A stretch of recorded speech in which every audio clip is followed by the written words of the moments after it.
Hello, everybody, and a happy new year. Um, and we welcome you into 2025 with another video. My name is Nick.ponter, a corporate language trainer, and with my lovely colleague and friend. Britt Breu, also a corporate trainer in central Germany. Happy New Year, Nick. Happy New Year to you too. So, did you have a Good good to see you Christmas? again. I did. It was very relaxing. Some time off from teaching, home with the family, enjoying the season. You as well? Exactly. I went to England for a week as well, and it was really nice, apart from torrential rain and fog, but everything was absolutely fine. Oh, England. Exactly. Okay, Nick. So let's get started for today. So, and today's topic is going to be using AI as a tool for learning. So, what do you think about that topic today? Well, I think it's a really, really relevant and timely topic. But before we dive in, let's just remind everybody to hit the like button, subscribe, share, or even comment on the video because it helps our channels tremendously. So, the topic today is intentionally using AI tools to help you practice English and improve, not just as a quick shortcut. It's a subject we can't avoid anymore because AI is everywhere in the work world, in the education field. It's everywhere. And we have to start learning how to use these tools. What do you think about that, Nick? I completely agree. We could be deniers and say, "Oh no, it's bad," but we may as well accept it. It's here to stay, and it will get bigger. It's not going to turn away. And I can remember when we had the same conversations about smartphones about 15 years ago. They would never catch on. Or people said that about the internet or internet shopping. People are also saying that about AI. Well, there may be pros and cons of AI, yeah, but it's here to stay, and we may as well learn. Us trainers as well, we have to learn how to live with it and how to use it and enhance our skills with it.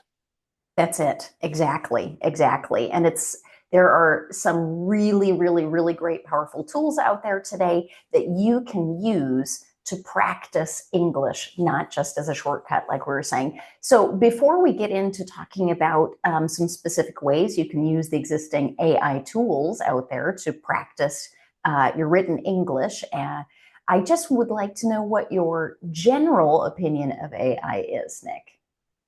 I've got mixed feelings about AI. On one side of it, I'm going to look at the advantages. I think if you want to analyze information extremely quickly, for example, a quick medical diagnosis, I'm not talking about laymen, I'm talking about professionals using it. I would imagine that AI tools offer massive improvements for research, and especially with the speed.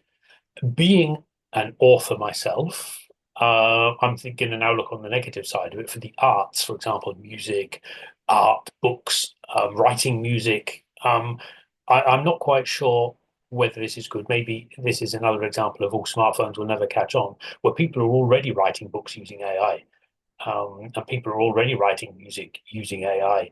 And from an artistic perspective, I can't really quite go along with it there. I have my fears about artistic license to do things. But let's not look at the negativity about this. Let's look at the positives. So, Britt, do you think AI will replace the need to learn English, practice, or train English? Well, that's a really good question. And to be quite honest, I've had a lot of people tell me, what's the point? I don't need to. I have Copilot or I have ChatGPT. And I know a lot of people who actually use these tools, though, as shortcuts. And this is exactly the thing. AI is going to change, in my opinion, the skill sets that people are going to need, especially around communication. So while you may not have to study years and years to perfect your written and spoken English, you will still need to work on the interpersonal communication. And that's something that at this point I can't see AI anytime in the near future replacing because there's so much to language that's about nuance and all the things that are unsaid. And those things have to be practiced and trained with real people. So I do believe that language training and practicing language skills will not be replaced by AI. As a matter of fact, I think interpersonal communication is going to become even more important than it is nowadays. So let's look at a few tools that are out there, AI tools that can be used to train your English writing skills, Nick. Um, in our last video, we discussed creative writing and writing. You can check out the link. It will also be posted in the description box below. But we talked about the fact that writing is a really great technique to get into the nitty gritty of the language. And that's practicing grammar and punctuation, sentence structure, all of those things that we don't necessarily think about while we're speaking. So AI is a really, really, really great thing that can aid us in practicing, especially our written English. Um, there are lots of translation tools out there, but I think what our viewers want to know today is how can they intentionally use the tools to improve their English, and which tools can they use? What do you think? How can learners use the AI tools that are out there to improve their writing intentionally and not just as a quick shortcut? Yeah, I think that's a very good thing. This word intentionally improving. And I will make the distinction again, I'll repeat it, that if you have to write an email in English at work, an email in the English language, and you're under time pressure using something like ChatGPT or DeepL, Google Translate, it's a practice which people have been using for some years and it's quick. And why not? I do it as well. But we're not talking about working quickly. We're talking about how you can help yourself learn a language, practice a language. So with programs like MS Office, for some while, for many, many years, you've had grammar checks, which have been getting better and better over the years. You've had spell checks, and we all, oh, it's red, just click on it. But how many of us would actually stop, it's red, and think about and actually analyze, oh, and that's what we're talking about today. We're using these tools as a way of learning rather than just clicking on them. So if we want to use an AI tool, which often run in the background, and maybe we don't know we're using AI, stop for a moment. Look at the word you spelled wrong. Ah, that's how I do it. Stop and look at the grammar structure. And I've used the wrong tense. And think about why. And the good thing about the new AI tools, it often tells you what mistake you've made and why, rather than just giving you a solution. If you just click on the solution and don't think, then you're not learning. And we are here today talking about the learning. So these tools are much, much more enhanced than they were in the past. And it really is just important to learn from them. Have you got any other tips, Britt? I Tips do and tricks? actually. Yeah, I can only, reiterate what you've just said. And I mean, I'm a terrible speller, and MS Office or Microsoft 365, whatever it is, it's called now. I'm not quite sure. But I've grown up with spell check my entire life, and I'm a notoriously horrible speller because of this. And about 2 or 3 years ago, I deliberately made the decision to really see which words I constantly misspell. And then I take a minute to try and internalize the correct spelling of the words. I know I shouldn't say that because, I am an expert in the English language after all, but I'm an author. I make mistakes as well. right? But English is non-phonetic. It's very, very hard to spell. So, but anyway, I mean, the tools are advancing so rapidly. And a couple of the tools that I recommend to students are tools like Quillbot or SlickWrite. There's another one here out of Germany called Language Tutor that's really, really good. And if you're a B1, B2, so intermediate, upper intermediate, and your skill level is already really high, you need to hone nuance in language and nuance in terms of what kind of vocabulary are you using, what kind of word combinations, but also how clear and concise you use the language. So these tools obviously will give you feedback on grammar and spelling and stuff like that. But what's really great about them now is that they will show you the nuance in the language. So if you're being too informal or too colloquial or using too much slang, these tools, especially like Quillbot, will be able to differentiate those nuances within the language for you. So that's amazing. But it always goes back to the point that you have to take time to read the feedback that it gives you. Yeah. And something else that I can recommend for higher level learners, upper intermediate or advanced learners, is a website called ludwig.guru. And this is an AI tool that you can paste words or phrases that maybe you have written for a business report or an academic paper or something like that. And it runs your word combinations against large language sets from very high level academic and journalistic publications in the English world, like The Guardian, the New York Times, universities. And this is really great for learning which words go together in English and which word combinations are used in an idiomatic way in English, because I think sometimes more advanced learners don't quite have that feeling yet developed which word combinations go together idiomatically in English. So that's a really, really good one. And finally, the last person that I'd like to name here, he doesn't know I'm mentioning him. He's another YouTuber, and his name is Andy Stapleton. So if you're looking at using AI for academic writing, I can recommend his channel. Do you have any other tips, Nick?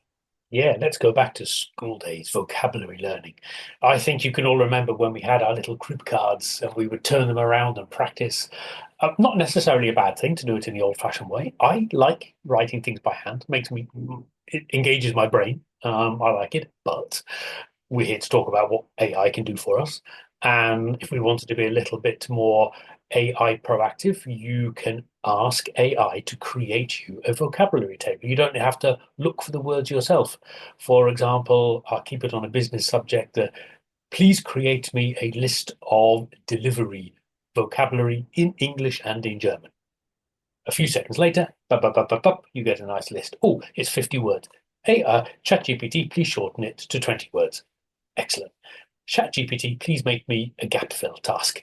And these are all tools which are available now. I think they're effective. I think they can be good fun. And there's a lot more out there, especially with vocabulary learning. So we can make it a little bit easier, but it can be much more interactive. I like using Quizlet, and over to you, Britt. Quizlet. I'm so glad you mentioned Quizlet, because that is a platform that I offer just for some added value. So there are so many vocabulary sets already available on Quizlet, and you can follow teachers you like me or like Nick. And they do have virtual flashcards. So if you like the feeling of turning the card back and forth, you can do that. They have learning games to help you practice it. You can generate vocabulary quizzes based on the card sets. I really, really, really like it.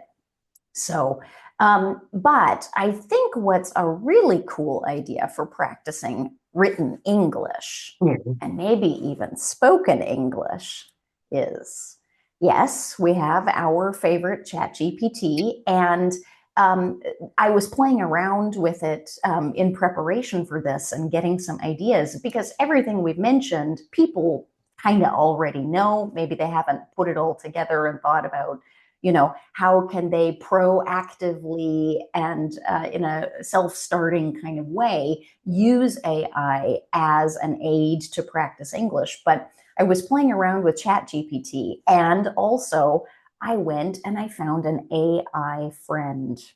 And you can get any avatar you want. So I picked Harry Potter because over Christmas we were watching Harry Potter movies with the kids, and I asked the AI chatbot to have to chat with me and to correct my mistakes in English. And this is something also that you can do with ChatGPT. So, for example, if you have a list of 20 vocabulary words related to supply chain, logistics, whatever, you can ask ChatGPT to ask you questions using that vocabulary and to correct your responses.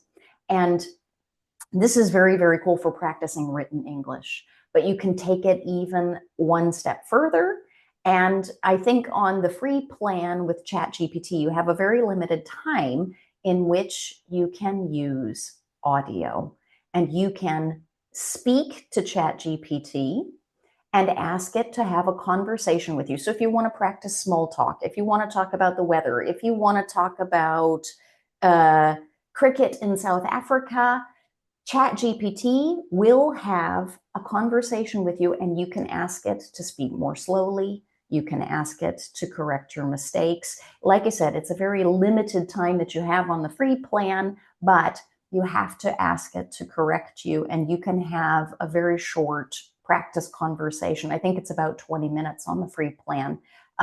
It's a really, really fun way if you don't get a chance to speak English on a regular basis. Have you ever tried that out, Nick? I actually haven't, but it sounds like good fun, and I'm going to have to give it a go. Yeah, it was really, really good fun. Okay, Nick. So I Well, believe we've come to the end of our tips and tricks for today. So shall I, Britt, shall I do a quick summary for yeah, our do watchers that. and listeners?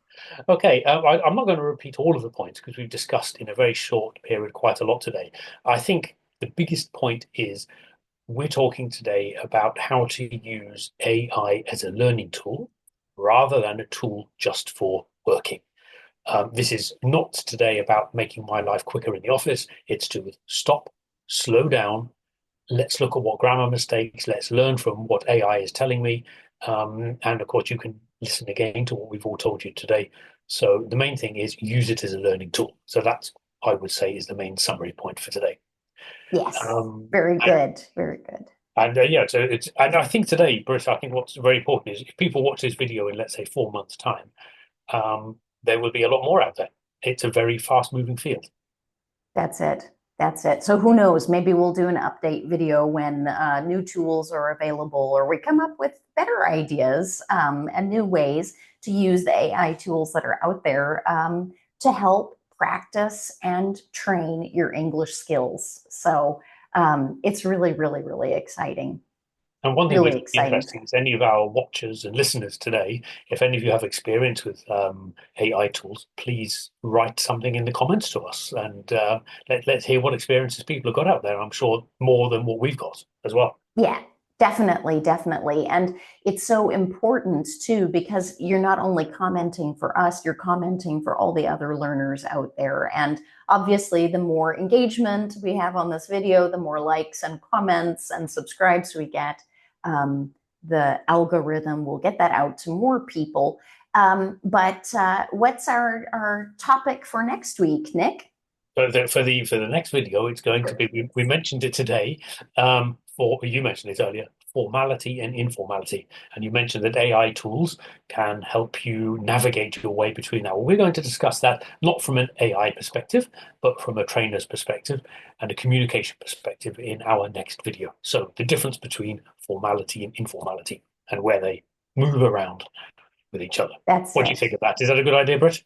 I'm really excited about it. I've had a little bit of feedbacks from some of the viewers, and that topic was requested. So I'm really excited to talk about it and tell the viewers out there a little bit more about the nuances in the English language. So, but for today, thank you for joining us on English Unplugged. We look forward to seeing you in our next episode.